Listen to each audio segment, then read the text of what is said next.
أنت مولانا فانصرنا على القوم الكافرين. நான் இருக்கிற இடத்துல இருந்து இமிடியேட்டா வாங்கன்னு சொல்லி அவருடைய சாதாரண இடம் தான். ஆனா அந்த இடத்தை எல்லா வசதிகளும் கொண்ட இடமாக ஆக்குனாங்க. அவ்வளவு மெனக்கெட்டாங்க, ஓடுனாங்க, வந்தாங்க. பிளாஸ்டிக்ல தண்ணி முதற்கொண்டு நான் குளிப்பதற்கு சுடுதண்ணி முதற்கொண்டு அவங்க வீட்டுல இருந்து ஒரு தெரு தாண்டி கொண்டு வந்து நான் இருக்கிற இடத்துக்கு வாளியில கொடுத்த அளவுக்கு அவ்வளவு பராமரிச்சாங்க. அப்ப நான் முஸ்லீம் கிடையாது, அவங்க முஸ்லீம்.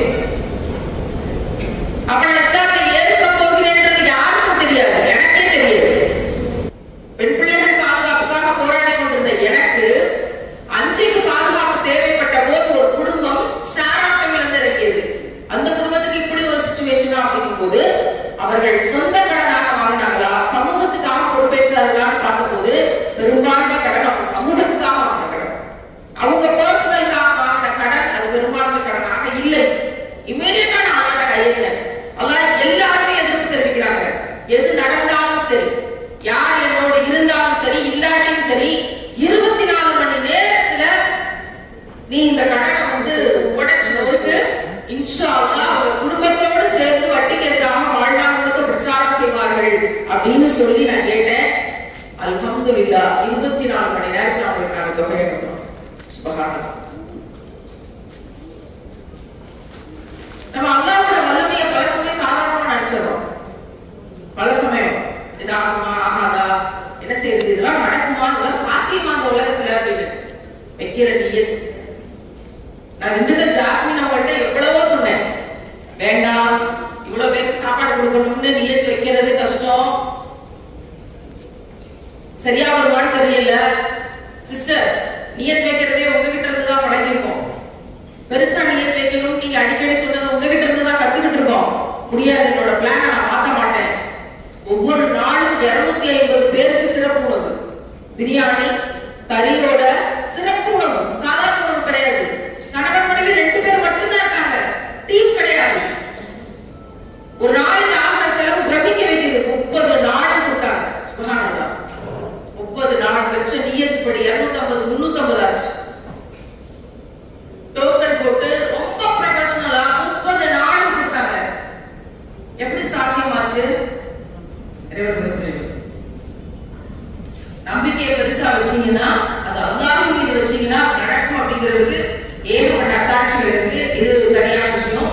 அல்ஹம்துலில்லாஹ், மிக சரியான சுருங்கிய நேரத்துல இந்த கருத்தரங்கத்தை, இந்த கருத்து மன்றத்தை, இந்த பட்டிமன்றத்தை நம்ம நிறைவு செய்வோம் இன்ஷா அல்லாஹ். என்ன காரணம் அப்படின்னா, இன்றைக்கு இவர்களுடைய குரல் தேவைப்படுகிறது. இன்றைக்கு இவர்களுடைய கருத்துக்கள் உலகத்துக்கு போய் சேர வேண்டிய தேவை இருக்கு. என்னை பொறுத்தவரை இந்த மேடையில் அமர்ந்திருக்கக்கூடிய 4 பேர்களும் போராளிகள். தன்னுடைய வாழ்க்கையில் போராடி மிக கடுமையான சிச்சுவேஷன்ஸை அல்லாஹ்வை நம்பிக்கொண்டு உயர்ந்து வந்து இன்றைக்கு மற்றவர்களுக்கு ஏற்றி வச்சு கொண்டிருக்காங்க. இன்னைக்கு ஒவ்வொருத்தருனாலையும் பல பேர் பாதுகாக்கப்படுறாங்க. மேடையில் இருக்கிற ஒவ்வொருத்தருனாலையும் பல பேர் சாப்பாடு கொடுக்கப்படுது. மேடையில் இருக்கிற ஒவ்வொருத்தருனாலையும் பல பெண் பிள்ளைகள் பாதுகாக்கப்படுகிறார்கள். மேடையில் இருக்கிற ஒவ்வொருத்தருனாலையும் எத்தனையோ பிள்ளைகள் கல்வி பெற்றுக் கொண்டிருக்கிறார்கள். இந்த 4 பேருடைய குரல் தேவைப்படுகிறது. அதனாலதான் இமிடியேட்டா உடனே இந்த கருத்து மேடையை உடனே கட்டமைப்போம் அப்படின்னு நியத்து வச்சது.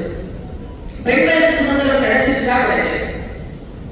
காலம் காலமாக பேசிக் கொண்டிருக்கிற பேச்சுக்கள் தான்.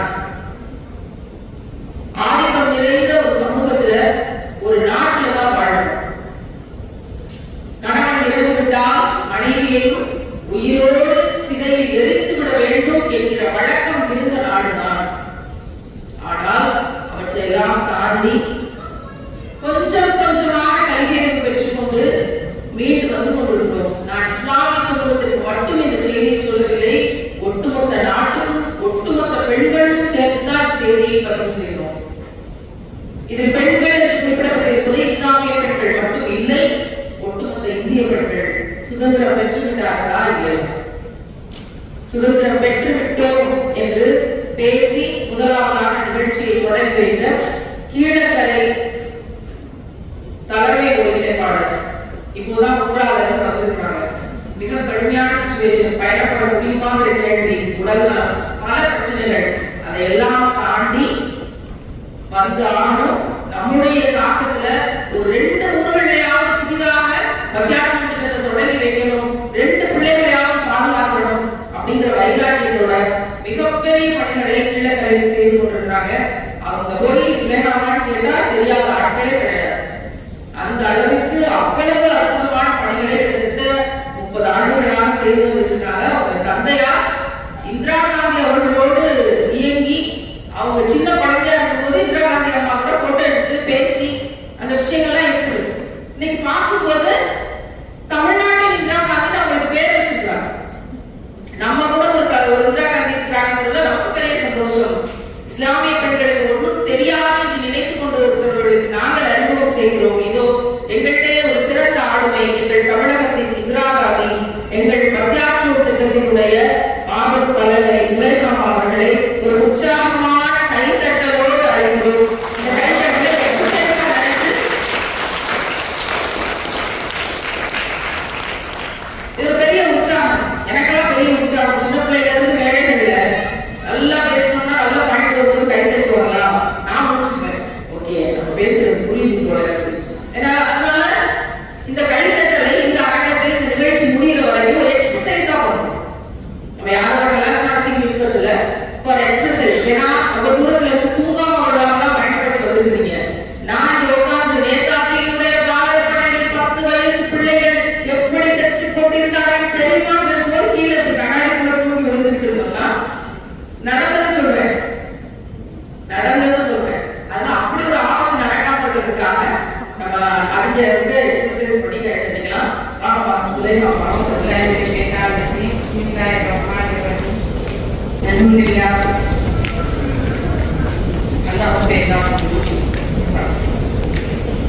பல்வேறு ஊர்களிலிருந்து பறந்து பறந்து பறவைகள் போன்று சுதந்திர பறவைகளாக பறந்து வந்து ஒவ்வொரு கிளைகளிலும் அமர்ந்திருக்கும் என்னுடைய ஈமானிய சகோதரிகள் சகோதரர்கள் அனைவருக்கும் என்னுடைய இதயம் கணித சகாக்களை தெரிவித்துக் கொள்கிறேன். அஸ்ஸலாமு அலைக்கும் வரஹ்மத்துல்லாஹி.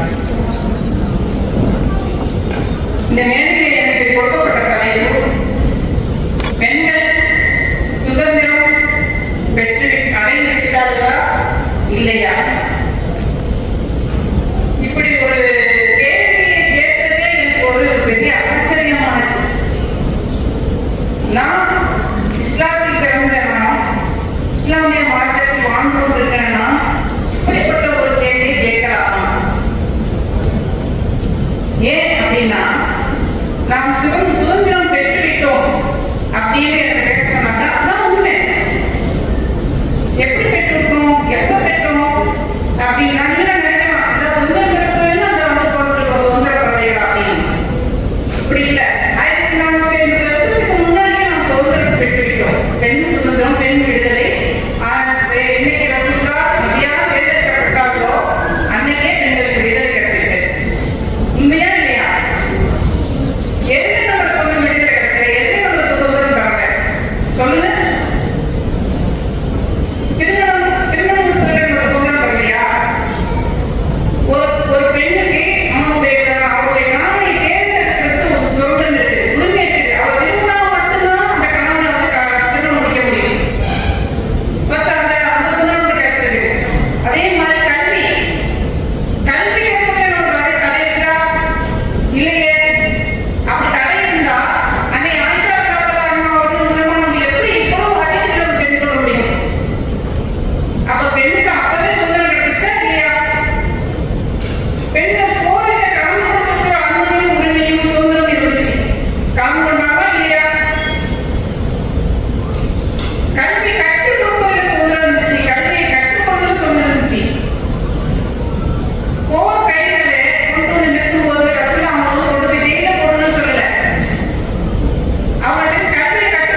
விதோடி பெண் பிள்ளைகள் பிறந்தா விதோடி பதைக்கிறது, பெண்களை கோபப்பொருளா அவங்க வந்து அனுபவிக்கிறது, இன்னும் என்னென்ன உடன்களை ஏறது, இன்னுமே எவ்வளவு கொடுமைகள்லாம் இன்னும் நடந்துட்டே இருக்குது.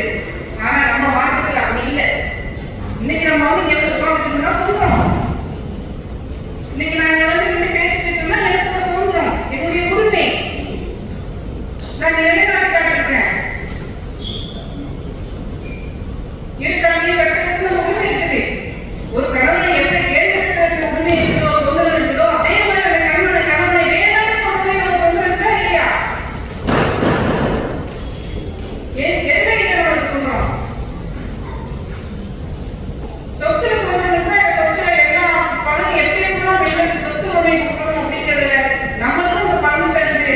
நம்மளுடைய பெரிய குரல்ல எல்லாம் சொல்லிருக்காங்க, அமித்ஷாங்க சொல்றாங்க, நம்மளையும் உயிர்வாக்கி கண்ணியமாக்கி அது அழகான முறையில் தெளிவா ஒவ்வொரு சூறாவுக்கும் ஒவ்வொரு பேர் வைக்கும்போது அமித்ஷாவும் ஒரு சூறாவை நமக்கு வந்து கௌரவப்படுத்திருக்கிறாங்க. அப்படின்னா அது என்னென்ன விஷயங்கள்லாம் நமக்கு சொல்லப்பட்டிருக்கும். எத்தனை மனைகள் நீங்க 4 மனைகள் முடிச்சா நீதமா நடந்துருக்கலாம். நீதமா நடக்கிற கல்யாணம் பண்ணாதீங்கலாம். ஏன்னா உங்களுடைய உரிமை பறிக்கப்படும், உங்களுடைய சுதந்திரம் வந்து அநியாயம் பறிக்கப்படும். உன்னால முடியாத செய்யாதீங்கலாம். ஒருத்தர் 4 மனைவி கட்டிக்கிறதுக்கு உரிமை இருக்குது. நீ எப்படியாவது அவனோட வாழணும்னு சொல்லல. உனக்கு அவன் ஒட்டிக்கிட்டா தூக்கி வீசிட்டு வாங்குறான். உனக்கு அவளை வந்து ஒழுங்கா வச்சு நடத்த முடியாம போயிட்டே இருக்கும். இதெல்லாம் யார் தந்தது? எப்ப தந்தது? இப்பவா? அன்னைக்கா? இல்லையே. எப்ப போனா இறக்கப்பட்டதோ அன்னைக்கு. அப்பவே பெண் விடுதலையும் பெண் சுதந்திரமும் பெண் பாதுகாப்பும் அன்னைக்கே நமக்கு நிச்சயிக்கப்பட்டது. ஏன் இப்படிப்பட்ட ஒரு கேள்விலாம் வருது அப்படின்னா மாற்றம் தெரியல.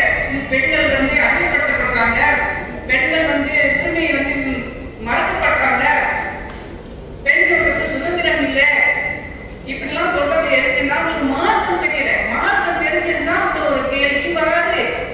இந்த மாதிரி அவங்க ஒரு விளக்கம் நம்மளுக்கு கொடுக்க தேவையும் இல்லை. இதுல எனக்கு கொடுக்கப்பட்ட டைம்ல எனக்கு தெரிஞ்சதை நான் பேசிதான் அப்படியே இருக்கேன். சொன்னதெல்லாம் சத்தியம்தான். சொல்லாத பக்கம் இருக்கு, எங்களுக்கு கூட தான் தெரியும். நல்லா லேசாக்குவா, பெரிய பிடிக்கிறோம்.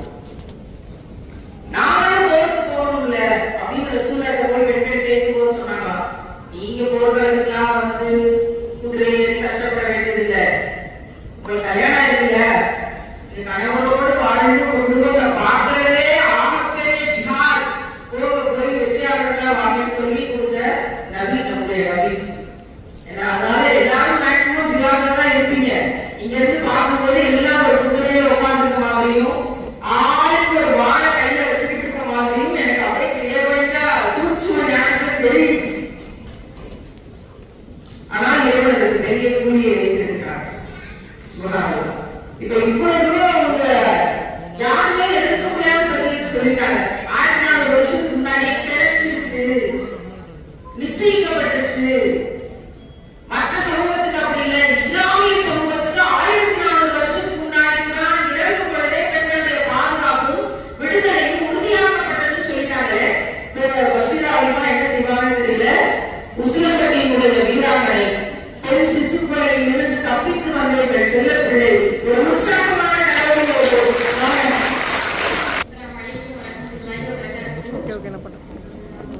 முன்னாடி பேசிய சகோதரி ரொம்ப அருமையா பேசினாங்க. ஆனா ஒரே ஒரு விஷயத்தை நான் சொல்றேன். இஸ்லாமில் பெண்களுக்கு விடுதலை கிடைச்சிருச்சா அப்படின்றது இந்த தலைப்பு கிடையாது. பொதுவாகவே பெண்களுக்கு சுதந்திரம் கிடைச்சிருச்சான்றதான் இந்த தலைப்பு. நம்முடைய சகோதரி சொல்லும்போது 1400 வருடங்களுக்கு முன்பாக கிடைச்சிருச்சு, நிச்சயிக்கப்பட்ட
அவங்க உள்ளத்தை சந்தோஷப்படுது சொன்னாங்க. மறுக்க முடியாத விஷயங்களை பதிவு பண்ணியிருக்காங்க. இஸ்லாம் தந்துருச்சு, மனுஷன் கடைபிடிக்கலையே பெரும்பாலும் அப்படிங்கிற செய்தியை வச்சிருக்காங்க. இதற்கு எப்படி மறுப்பு சொல்ல போறாங்க அப்படிங்கிறது திண்டுக்கல் வேடசந்தூருடைய மிக முக்கியமான பொறுப்புகளை சிறப்பாக பல்வேறு கடினங்களுக்கு மத்தியில் என் கண்ணீர் அல்லாஹ்வுக்கு மட்டும்தான் தெரியும் அப்படின்னு பல்வேறு சோதனைகளை உள்ள அடக்கி கொண்டு இன்றைக்கு பெண் பிள்ளைகள் பாதுகாப்புக்கான பிரமாண்டமான வேலைகளை செய்து கொண்டிருக்கக்கூடிய ஜாஸ்மின் அவர்கள் ஒரு உற்சாகமான பாடல்கள் வருவார். அஸ்ஸலாமு அலைக்கும் வரஹ்மத்துல்லாஹி வபரகாத்துஹு. அல்ஹம்துலில்லாஹ், இத்தனை சகோதரிகளையும் ஒன்றிணைச்சு இப்படி ஒரு கூட்டத்தை அல்லாஹ் நமக்கு ஏற்படுத்தி தந்ததுக்கு அல்ஹம்துலில்லாஹ், எல்லா புகழும் அல்லாஹ்வுக்கே. பெண்களுக்கு சுதந்திரம் கிடைச்சு விட்டதா அப்படின்னு சொல்லி தலைவர் திடீர்னு பேசணும்னு சொல்லியிருந்தாங்க. அல்ஹம்துலில்லாஹ், கிடைக்கல அப்படின்னா இப்படி ஒரு கூட்டம், இப்படி ஒரு நிகழ்வு நிச்சயம் நடந்திருக்காது. எத்தனை பேர் கணவரோடு அவங்களோட அனுமதியோடு எத்தனை பேர் வந்திருக்காங்க, எத்தனை கணவர் மரணம் மேலே இருந்து தன்னுடைய மனைவி மகளை விட்டு கொடுத்து இப்படி ஒரு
தொடர்ந்து செயல்படுத்தி கொண்டிருக்கிற ஒரு சகோதரியாக நான் பார்க்கிறேன். நீங்க மூலாம்பாடி மட்டும் இல்ல, நீ உலகமெல்லாம் போய் பேசுவதற்கு பசியாற்றுவோர் திட்டம் வழிவகுக்கும். நம்முடைய அறக்கட்டளையினுடைய தலைமைகள் அதற்கான வேலைகளை செய்வார்கள்.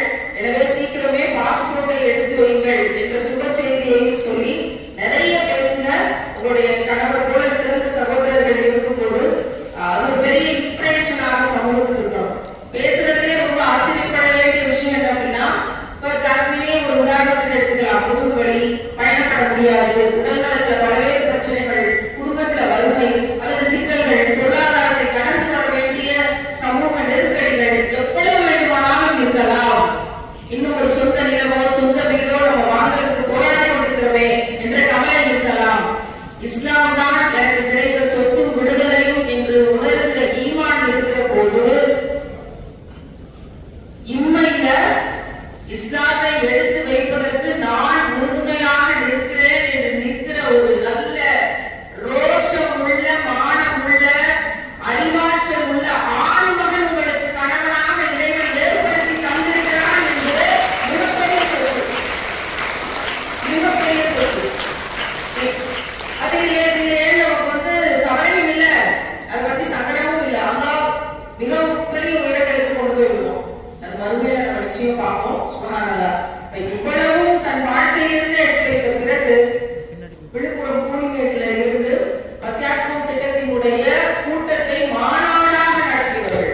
ஒரு பெரிய திடல், ஊரே கூடி 1500 பேரை ஒன்று திரட்டி நம்முடைய மதரசாவினுடைய பணிகள், அன்னைக்கு கதீஜா உமன் ரீஹாபிலிட்டேஷன் சென்டரினுடைய வேலைகளுக்காக 1.5 லட்சம் ரூபாய் நிதியை திரட்டி என் கையிலே கொடுத்து அவ்வளவு வேலைகளை செய்த ஒற்றை பெண்மணி விழுப்புரம் பூமியில் சாக்கிறார். பெரிய பாராட்டு, ஒரு உற்சாகம் ஒரு தர வேண்டிய அவசியம் இருக்குது. வேறான இன்ஸ்பிரேஷன்ஸ் எப்பவுமே சொல்லுவோம். நம்ம எல்லாருக்கும் இந்த இருக்கைகள் நம்மளை தேர்ந்தெடுத்து வந்திருக்கிற ஒவ்வொருத்தரையும் சுப்ஹானல்லாஹ். ஆமா. அஸ்ஸலாமு வரஹ்மத்துல்லாஹி வபரகாத்துஹு. ஏழை எளிய மக்களுக்கு பசியாக கொண்டிருக்கக்கூடிய சகோதரர்கள் அனைவரும் சந்தித்தது மிகவும் மகிழ்ச்சி அடைகிறேன். இங்கே எனக்கு கொடுக்கப்பட்ட தலைப்பு பெண்களுக்கு சுதந்திரம் கிடைத்ததா? பெண்களுக்கு சுதந்திரம் கிடைத்த சகோதரிகளும் பேசினாங்க. சுதந்திரம் கிடைச்சதா? இங்க இருக்கிற அரங்கம் நிரம்பி இருக்கு, இவ்வளவு பேர் வந்திருக்காங்க அப்படின்னு சொல்லுவாங்க. உங்க மனதில் சொல்லுங்க, நீங்க எல்லாரும் சுதந்திரம் அடைஞ்சிருக்கீங்களா? எந்த விஷயத்தையும் நீங்க மட்டுமே தேர்ந்தெடுக்க முடியுமா? எல்லா உண்மையும் உங்களுக்கு கிடைத்திருக்கிறதா? உங்க மனதில் கேட்டு பாருங்க. அது சொல்லும் இல்லைன்னு அந்த அளவுக்கு சுதந்திரம் பேரளவு தான் இருக்கு. இஸ்லாத்துல 1400 வருஷத்துக்கு பிறகு அவர்களால வந்து இஸ்லாம் நிறைய உரிமைகளை கொடுத்திருக்கு, அல்ஹம்துலில்லாஹ். ஆனா அந்த உரிமைகள் எல்லாம் நம்ம இன்னைக்கு கடைபிடிக்கிறோமா? இப்ப இருக்கக்கூடிய முஸ்லிம் சமுதாயம், அதுல இருக்கக்கூடிய நிறைய ஆண்களும் கடைபிடிக்கிறாங்களா? பெண்களுக்கான எல்லா உரிமைகளையும் தெரிந்து அவர்களுக்கான உணர்வுகளை புரிந்து நடத்துறாங்களா? அப்படிலாம் இல்லை. எக்ஸாம்பிள் சொல்லணும்னா, இப்போ கல்வி எடுத்துக்கிறோம். பெண் கல்வி இப்போ ஸ்கூல்ல வந்து படிப்பாங்க. திருமணத்துக்கு பிறகு படிக்கிற சூழல் இருக்குன்னா நிறைய பெண்களுக்கு இல்லை. அவங்களோட எவ்வளவு ஆசைகள் இருக்கும், ஆனா செயல்பட முடியல. காரணம் குடும்பம், பிள்ளை, கணவன், இவங்களெல்லாம் பார்த்துக்கிற அந்த பொறுப்பு, அது முக்கியம். ஒரு இஸ்லாமை பொறுத்த வரைக்கும் குடும்பத்தை நிர்வகிக்கிறது பொறுப்பும் ஒரு பெண் செய்ய வேண்டிய கடமை அல்ஹம்துலில்லாஹ். ஆனா அவளுக்கான ஒரு கல்வியை எனக்கான ஒரு விஷயம் நான் செய்யணும், நான் இதுல சாதிக்கணும் அப்படின்னு ஒவ்வொரு பெண் மனசுலையும் யோசிக்கிறான். ஆனா இன்னைக்கு இருக்கா அந்த மாதிரி நிலைமை இருக்கானா? கிடையாதுதான். எத்தனை பேரு திருமணத்துக்கு பிறகும் அவங்க படிக்கிறாங்க, இல்ல நிறைய விஷயங்களை சாதிக்கிறாங்க. ஆனா மிரட்டல் அளவு தான் இன்னைக்கு இருக்குதே தவிர நிறைய பேரு கிடையாது. இல்லையா? நான் சொல்றது கரெக்ட் தானே? இங்க இருக்கிறவங்க கேட்கிறாங்க, இருக்கிறாங்க. எத்தனை பேரு அதை உணர்றீங்க? எல்லாரும் உணர்றீங்கன்னு நான் நம்புறேன். ஏன்னா மனதில் இருக்கிற வழியை சில வழியை சொல்லலாம், சில வழியை யாருக்கும் சொல்ல முடியாது. நம்ம கணவனுக்கு வழியை சொல்ல முடியாது. அவங்க புரிஞ்சுப்பாங்களா தெரியாது. பெண்ணுக்கான வழியை பெண்ணு மட்டும் தான் அடைச்சு வச்சுக்க முடியும், இல்லையா? அப்போ எதுக்கு சுதந்திரம் கிடைத்தது? இந்த கல்வி மட்டுமே நான் சொல்றேன். இன்னும் நிறைய விஷயங்கள் இருக்கு.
ஆனால் அதிலிருந்து வெளியே வருவதற்கு 1400 வருஷத்துக்கு முன்னாடியே நமக்கு பதில் கிடைச்சிருச்சு அப்படிங்கிற செய்தியோடு தான் இந்த அரங்கம் தன்னுடைய பணியை தொடங்கியது.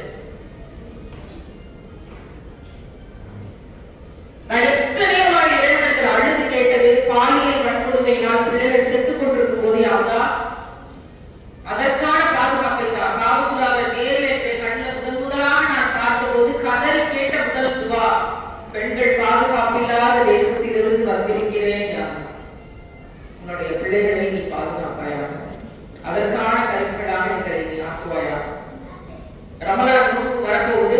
இந்த ரமலான் பாண்டிச்சேரியில ஒரு 9 வயது 10 வயது 5ஆம் வகுப்பு பிள்ளை பாலியல் வன்கொடுமை செய்யப்பட்டு ஒரு கிழமை ஒரு இளைஞன் 2 பேரும் போதை கஞ்சா மிக மோசமாக பாலியல் வன்கொடுமை அதே தெருவுல அந்த பிள்ளை வாழ்ந்த அதே தெருவுல ஒரு பாலடைந்த வீட்டில் பாலியல் வன்கொடுமை செய்யப்பட்டு மூச்சு திணறி கொண்டிருக்கும் பொழுது சாக்கு பையில கட்டி சாக்கடையில தூக்கி போட்டு மரணிச்சு 3 நாட்கள் கழித்து கண்டுபிடித்த கொடுமை பாண்டிச்சேரியில நடந்துச்சு.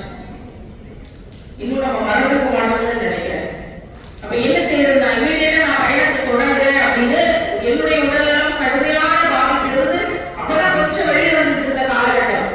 இறைவனாக இருக்கிறான். என்ன செய்யறதுன்னு யோசிக்கும் போது பக்கத்து ஊர் கூலிமேடு விழுப்புரம் ஷாக்கிரா அவங்களோட டீம் நாங்க போறோம் மேம், உங்களுடைய இடத்தை நாங்கள் செஞ்சு உங்கள் பணியை நிறைவு செய்துவிட்டு வருகிறோம்னு அடுத்த நாள் 6 பேரோட போய் அவங்க வீட்டுக்கு போய் அங்க இருக்கிற பெண்மணிகளை சந்திச்சு பேட்டி எடுத்து அதை டாக்குமெண்ட் பண்ணி அதற்கான வேலைகளை என் சார்பில் 6 பெண்கள் போனாங்க அப்படிங்கிறது என்னுடைய வாழ்நாள் லட்சியம். அதை நிறைவு செய்வது என்பது எனக்கு பேசினாங்க.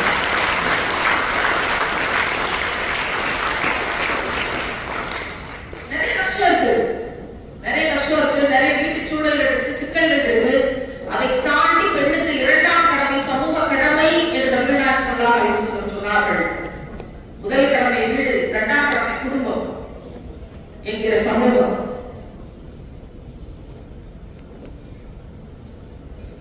வெறுமனே பேசிக் கொண்டிருக்கிற பெண்மணிகளாக நாம் இல்லை அப்படிங்கிறதுக்கு என்கிடத்தை அந்த பாலியல் வன்கொடுமை அப்படிங்கிற இடத்துல உயிரிழந்த வீட்டுக்கு போனது ஷாக்கிரா என்ற சகோதரி. ஜாஸ்மின் திண்டுக்கல்ல பேசினாங்க. திடீர்னு என்னோட அப்பா ஒரு நாள் காணாம போயிட்டாரு. நீங்க எல்லாரும் அந்த பதிவுகளை எல்லாம் பார்த்துருப்பீங்க. அவருக்கு மனநலம் பாதிச்சு போச்சு. எங்க போய் கண்டுபிடிக்கிறது, என்ன செய்யறதுன்னு தெரியல. ராமநாதபுரத்துல பெரிய பட்டத்துல கூட்டம் 24 மணி நேரம் ஆயிடுச்சு, 30 மணி நேரம் ஆயிடுச்சு, 2ஆம் நாள் இறப்பு வந்துருச்சு.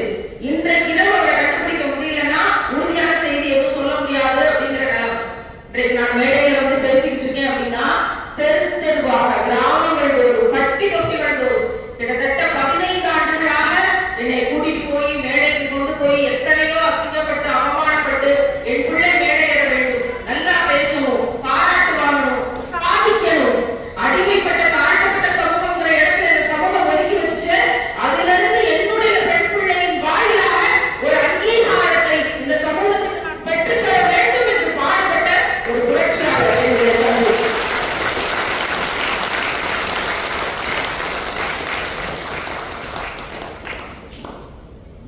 நான் இஸ்லாத்தை ஏற்றுக்கொண்டதோ, இன்றைக்கு உலக நாடுகள் எல்லாம் நான் பயணப்படுவதோ, உங்களை உயிரினும் உலக அழகா நாங்கள் நேசிக்கிறோம்னு கண்ணீரோடு சொல்லுகிற அம்மாக்கள் சகோதரிகளும் இருப்பதோ எதுவுமே அவருக்கு தெரியாது. கிட்டத்தட்ட 6 ஆண்டுகளாக நான் யார் என்பதே அவருக்கு தெரியல. அந்த மாதிரி சிச்சுவேஷன்ல காணாம விட்டது. தமிழ்நாடு முழுக்க 250 பேர் தேடினாங்க, யாருமே தெரியாது எனக்கு ஒருத்தரை. திண்டுக்கல் ஜாஸ்மின் அவங்க பிள்ளை உடல்நலம் கடுமையாக பாதிக்கப்பட்டிருக்கு. சகோதரரோட வந்து நாங்க கண்டுபிடிச்சுட்டு தான் வீட்டுக்கு வருவோம்னு சொல்லி கிளம்பி போங்க. கிட்டத்தட்ட 24 மணி நேரமாக வீட்டுல இருந்து வெளியே வந்து தேடி அலைஞ்சு என்னென்ன விஷயங்களை கண்டுபிடிக்க முடியும் கண்டுபிடிச்சு இந்த தெரு அந்த தெரு இங்க பார்த்தாங்களா அங்க பார்த்தாங்களா எல்லா விஷயங்களையும் திரட்டி நான் எழுதி வச்சேன். இன்னைக்கு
அல்லாவுக்காக செய்யணும்னு சொல்லி இன்னைக்கு என்னுடைய தாய் சுஜூத் அப்படிங்கிற அழைச்சிருக்காங்கன்னா அதுக்கு ஒரு முக்கியமான காரணம் ஜாஸ்மின்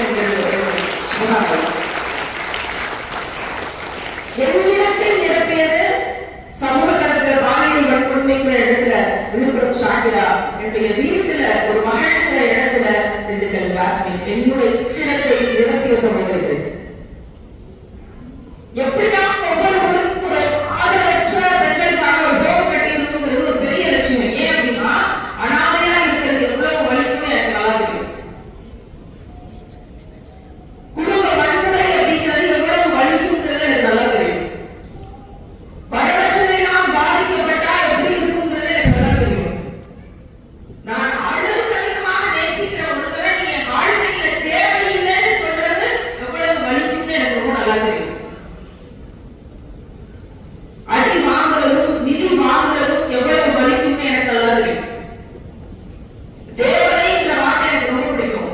ஆனால் அப்படிங்கிற வார்த்தையில எழுத்துல தொடங்குற வேற வார்த்தைகள் தான் என் காதுகள் அதிகமா கேட்டிருக்கு. அது எவ்வளவு வலிக்கும்னு எனக்கு ரொம்ப நல்லா தெரியும்.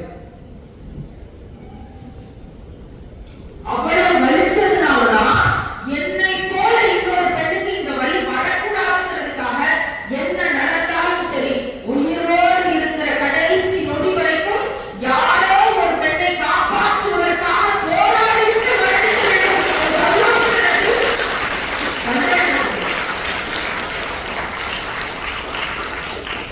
சும்மா ஒரு பெண் வீட்டை தாண்டி பிறருக்காக வேலை செய்ய வர முடியாது. இன்னைக்கு நாம் இத்தனை பேர் வேலை செய்யறோம் அப்படின்னா அதற்கு பின்னால் சொல்ல முடியாத பல வழிகள் உண்டு, நசுக்கப்பட்ட பல கனவுகள் உண்டு. இந்த கூட்டத்துக்கு கூட வர முடியாத சகோதரிகளுடைய நிலைமையை வச்சு பாருங்க. எல்லோருக்கும் ஆசை இங்க வரணும்னு, போக வேண்டாம் என்று சொன்ன பிறகு என்ன செய்ய முடியும்? இந்நேரம் அழுது கொண்டு நமக்காக துவாசி கொடுப்பாங்க. கூட்டம் நல்லபடியா நடக்கணும், நியத்து புதுசா நிறைவேறணும். என்ன நியத்து? பெண்களை பாதுகாக்கணுங்கிற நியத்து, ஏழைகளுக்கு உணவு கொடுக்கணுங்கிறது நியத்து, பெண் பிள்ளைகளுக்கு கல்வி கொடுக்கணுங்கிற நியத்து. இது அத்தனை நியத்தையும் இந்த ஆதரவற்ற பெண்களை நான் அனாதை இல்லைன்னு ஒரு பெண் உணரணும். அதுக்கான ஒரு கோபம் ஆரம்பிக்கணுங்கிற சின்ன பிள்ளைகளிலிருந்து அந்த கனவை கையில் எடுத்து இன்னைக்கு கீழக்கரையில அதற்கான வேலையை தொடங்குகிற வேலையை செய்து கொண்டிருப்பவர் சுலைனாமா அவர்கள் மிகப்பெரிய வேலையை தொடங்குகிறார்கள். உற்சாகமான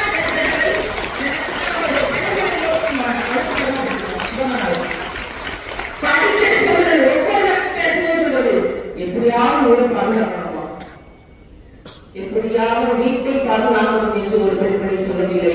அவளுக்கு வீட்டில் 1008 10,008 சிக்கல்கள் உண்டு. ஆனால் அவங்க சொல்றது என்ன தெரியுமா? எப்படியாவது ஊரை பாதுகாக்கணுமா, இந்த ஊரை காப்பாற்றிடணுமா, இந்த பிள்ளைகளை பேருந்தா வச்சிடணுமா. இதுதான் இஸ்லாம், இதுதான் இஸ்லாம்.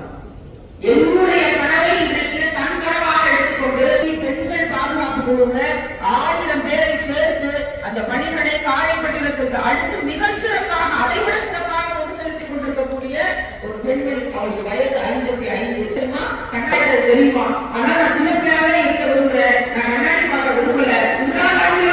சின்ன பிள்ளையா இருக்கிற சுயமானா எனக்கு வேணும்னு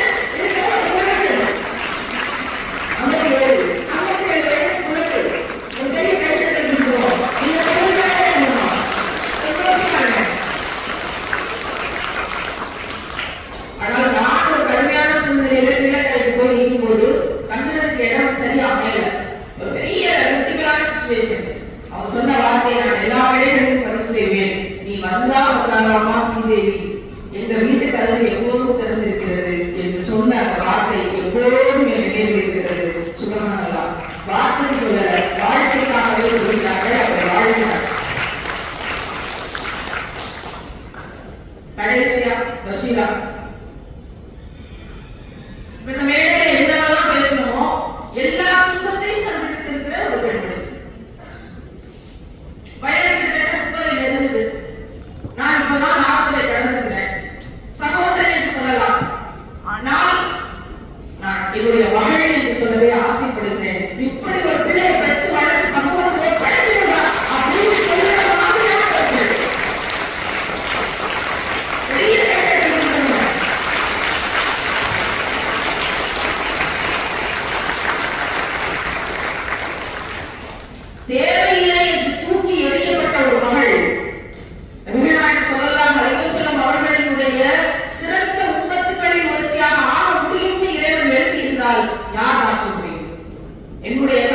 ஒரு பெரிய கல்வி நிறுவனத்தை தொடங்கணும், பிள்ளைகளை படிக்க வைக்கணும், விழிப்புணர்வை கொடுக்கணும், அறியாமையை நீக்கணும், தானே போய் காதலிச்ச மாய வலையில விழுந்துடக்கூடாது. என்னோட பெரிய கனவு சஹாபியா ஆன்லைன் மதரசான ஆரம்பிக்கணும்னு மட்டும்தான் சொன்னேன். ஆனால் அந்த மதரசாவை ஆரம்பிச்சு 300 பிள்ளைகளை அட்மிஷன் போட்டு 30,000 வகுப்பு எடுத்து நாடில்லாத வச்சிருந்தே என்கிட்ட வீடியோவை வாங்கி அந்த கிளாஸஸ் நடத்தி அவ்வளவு சிறப்பாக எனக்கு இந்த சஹாபியா ஆன்லைன் மதரசா மூலமா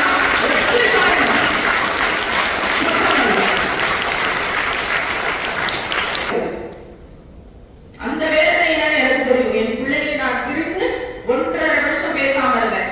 இன்றைக்கு அந்த பிள்ளையை என் கண்ணீரின் சுற்றூருக்காக என் பிள்ளையை ஜெயசோழனை முகமது சுலைமானாக மாற்றி உலக வசதியை சட்டத்தை 10 நாள் டாக்டர் வந்து எங்கேயும் போகக்கூடாது, கம்ப்ளீட் பெட் ரெஸ்ட் எடுக்கணும்னு சொல்லிட்டாங்க. கீழக்கரை உட்பட பலவேறு கூட்டங்கள் நடந்து என் கூட இருக்க வேண்டிய தாய் என்னோட இருக்க முடியல, வயசாயிடுச்சு. என் தந்தைக்கு எதுவும் தெரியல. எல்லாம் பெயர் தாங்கிகள், சுத்தி இருக்கிற உறவுகள் என்னோடு இருந்து என் அறையில் இருந்து காலையில எந்திரிச்ச உடனே அம்மா உடம்புக்கு பரவாயில்லையா, காலத்துக்கு கரெக்டுமா, ஓகேவா இருக்கீங்களா? வெளிப்படையாக சொல்லுகிறேன், இங்க இருக்கிறவர்கள் எல்லாம் என் சகோதரர்கள் என்று கருதி சொல்லுகிறேன். என்னுடைய நாக்கின் முதற்கொண்டு பார்த்து எனக்கு பணிவிடை செய்தவன் என் மகன் முகமது சுலைமான் என்பதை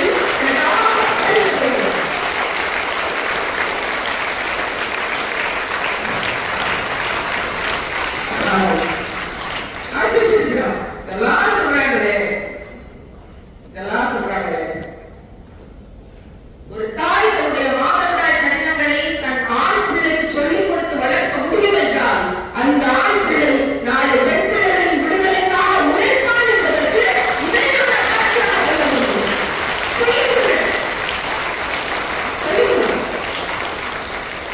வலியையும் வேதனை கஷ்டத்தை சொல்லிக் கொடுங்க.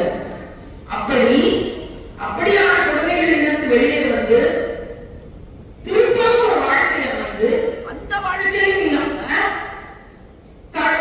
கடுமையான சூழ்நிலையில ஒவ்வொரு இடத்தையும் அல்லாஹ்வுக்காக அல்லாஹ் ரசூல் என்ன சொன்னாங்க, மார்க்கம் என்ன சொல்லுச்சு, என் வாழ்க்கையை நான் மார்க்கத்துக்காக மட்டுமே அர்ப்பணித்திருக்கிறேன், மனிதர்கள் சொன்னதை என்னால கேட்க முடியாது அப்படின்னு நிற்கும் போது நான் அல்லாஹ்வுக்காக என்னுடைய வாழ்க்கையை அர்ப்பணிக்கிறேன் அப்படின்னு பணி செய்து கொண்டு கார் 3 மாசம் நடக்கக்கூடாதுன்னு டாக்டர் சொல்லிட்டாங்க. அதை தாண்டி ரயில் ஏறி, பஸ் ஏறி, கார் ஏறி வந்து இந்த அரேஞ்ச்மெண்ட்ஸ் பார்த்து விடிய விடிய வேலை செய்து எழுதி தொகுத்து இனி வருகிற ஆண்டுல சஹாபியா ஆன்லைன் மதரசால ஆண்டு முழுவதும் ஒவ்வொரு நாளும் கல்வி, ஒவ்வொரு நாளும் கிளாஸ் இருக்கு, அட்மிஷன்ஸ் ஆரம்பிக்க போகிறோம்.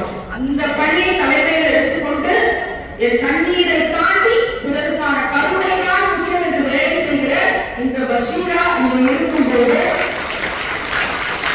இந்த சாட்சிகளை இருக்கும்போது, இந்த சுலைமான் இருக்கும்போது, இந்த ஜாஸ்மின் இருக்கும்போது, கைதட்டி கொண்டிருக்கிற ஒவ்வொரு சகோதரியும் இங்கு இருக்கிறது.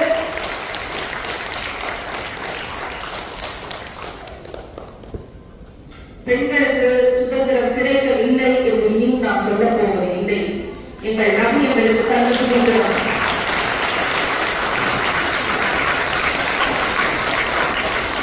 எங்கள் மீதுமே நான் சொல்லலாம் எங்களுக்கு தந்த விடுதலை. அதை யார்கிட்டையும் நாங்கள் உச்சரிக்க போகிறது இல்லை. இது எங்கள் நபி எங்களுக்கு தந்த சுதந்திரம். அது எங்களுடையது, எங்களுக்கானது. அதை அவர்களுக்கு நாங்கள் கையெழுத்து கொடுக்கிறோம்,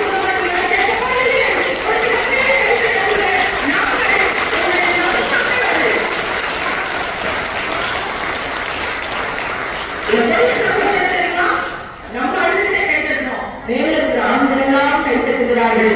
இதுதான் இஸ்லாம், இதுதான்